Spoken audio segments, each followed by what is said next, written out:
Bonjour, donc aujourd'hui petite vidéo sur Tonicat pour vous expliquer les différentes annotations qu'il peut y avoir sur toutes les fiches produits des jantes, parce qu'on a beaucoup de demandes au niveau téléphone et mail, justement sur toutes ces annotations qui peuvent être mises sur les fiches produits, et c'est vrai que c'est pas très clair pour tout le monde, donc aujourd'hui on va essayer de vous expliquer tout ça, et vous pourrez commander vos jantes à la fin de la petite vidéo en sachant exactement ce qu'il vous faut. Sur le site, toutes les jantes qui sont en vente, en fait, en gros, il y a trois annotations sur chaque jante. Donc, on va expliquer un petit peu à quoi ça correspond, parce que c'est vrai que c'est pas clair. Donc, on va commencer par 10 par 5. Donc, j'ai pris par exemple une jante. Voilà. Donc, ça, c'est une jante avec un diamètre de 10. D'accord. Et le 5 correspond à la largeur de la jante. Donc, 10 en diamètre et 5 en largeur. Voilà. Donc, ça, c'est la première signification des premiers termes. Après, par exemple, si on prend une jante de SSV ou de quad, donc par exemple, celle-là, c'est une 14 par 7. Donc là, on a un diamètre de 14 et on a une largeur de 7. Voilà. Donc le premier groupe de chiffres, en fait, ça correspond à ça. Ensuite, on passe à 4 par 156. Donc 4, ça correspond au nombre de trous qu'il y a sur votre moyeu, donc sur votre quad ou sur votre SSV. Donc là, il y a bien 4 trous, donc c'est une 4. Et ensuite, le 156, ça correspond à l'anthrax des goujons en fait, que vous avez sur votre quad. Donc on verra plus tard comment mesurer cet anthrax. Et donc là, 4 trous, 156, c'est l'anthrax. Ensuite, on vient ce qui est un petit peu plus compliqué, ce qu'on appelle le déport. Donc là, par exemple, 3 plus 2. Donc là, vous avez donc la jante qui fait 5, comme on a vu au début. Et ensuite, on annonce 3 plus 2. Donc ce qui veut dire que quand la jante est plaquée sur le moyeu du quad, en fait, d'un côté, vous avez 3 et de l'autre côté, vous avez 2. On verra ça pareil après. On reviendra plus précisément sur les déports. Donc, pour le choix des jantes, la première chose à déterminer déjà, c'est au niveau du diamètre de la jante. Donc, comment déterminer le diamètre de la jante? Alors, si vous voulez changer des jantes qui sont sur votre quad, en fait, il suffit juste de prendre les dimensions du pneu. Donc là, par exemple, j'en ai pris un au hasard. Hein, donc, c'est un 21,710. En fait, le dernier chiffre correspond au diamètre de la jante qu'il vous faut. Donc là, c'est un pneu donc, en 10 pouces. Donc, il vous faut une jante en 10 pouces. Donc ça, la dimension de la jante est déterminée. Ensuite, on passe sur l'anthrax. Donc là, pareil, il faut que vous déterminiez l'anthrax. Donc, comment prendre l'anthrax?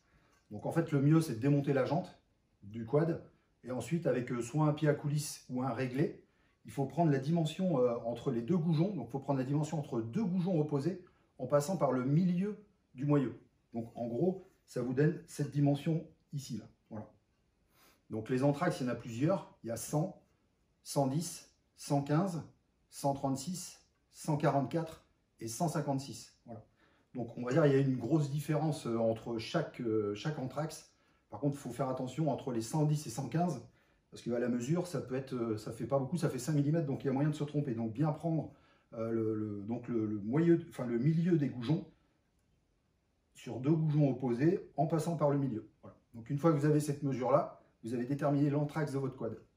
À savoir que sur les quads, il y a des quads où les anthrax avant et arrière sont identiques, mais il y a quand même une majorité de quads où les anthrax avant et arrière sont différents. Donc, bien faire attention quand vous prenez vos mesures.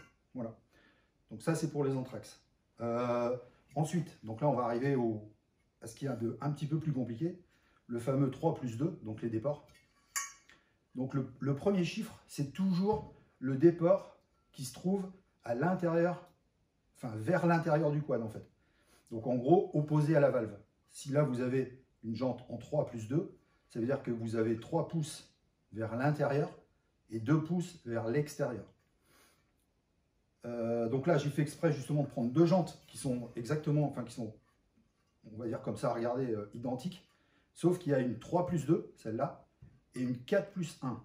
Donc la largeur de la jante est la même, on est d'accord, ça fait bien 5 de large, mais par contre, il y en a une qui a un déport de 3 plus 2 et une autre qui a un déport de 4 plus 1. Donc si on regarde de près, en fait, on s'aperçoit que une fois que la jante est plaquée sur le moyeu, en fait, là, le chiffre qui correspond à 1, en fait, il est vers l'extérieur. Et là, en fait, il y a juste un petit rebord. Vous voyez? Et si on prend la 3 plus 2, là, une fois que c'est plaqué, en fait, là, ici, on se retrouve avec les 2 pouces vers l'extérieur. Donc, en gros, avec une jante identique, en fait, vous pouvez élargir le quad sans élargir la jante. En gros, là, vous avez la jante qui va être, on va dire, par exemple, à 1,30 m. Et si vous prenez, une jante en 3 plus 2, en fait, vous allez élargir votre quad de 2 pouces. Donc, 1 pouce de chaque côté. Donc, en gros, 1 pouce, c'est 2,5. Donc, ça vous élargit le quad de 5 cm.